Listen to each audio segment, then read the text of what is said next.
তোমাদের এই কেকটার আগে একটা শর্ট ভিডিওতে আমি বলেছিলাম এই কেকটার দাম আমি কত নিতে পারি, তাতে অনেকেই অনেক কমেন্ট করেছে।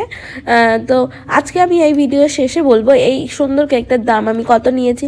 আমি আগেও বলি আমার এরিয়ায় আমি হয়তো সবথেকে কম প্রাইসের মধ্যে কেক সেল করি।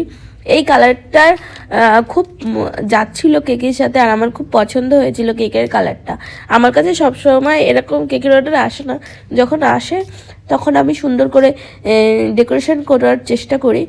তোমরা দেখতে থাকো এই কেকটা আমি কী করে পুরোটা কমপ্লিট করেছি।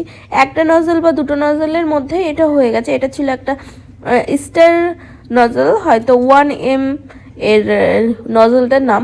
তারপরে একটা সরু নজল দিয়ে আমি নিচের ওই ঝুলানো ঝুলানো দাগগুলো দিয়ে নিয়েছি। তারপরে কি কটা সুগার বল অ্যাড করেছি, যার জন্য লুকটা আরও সুন্দর লাগছে।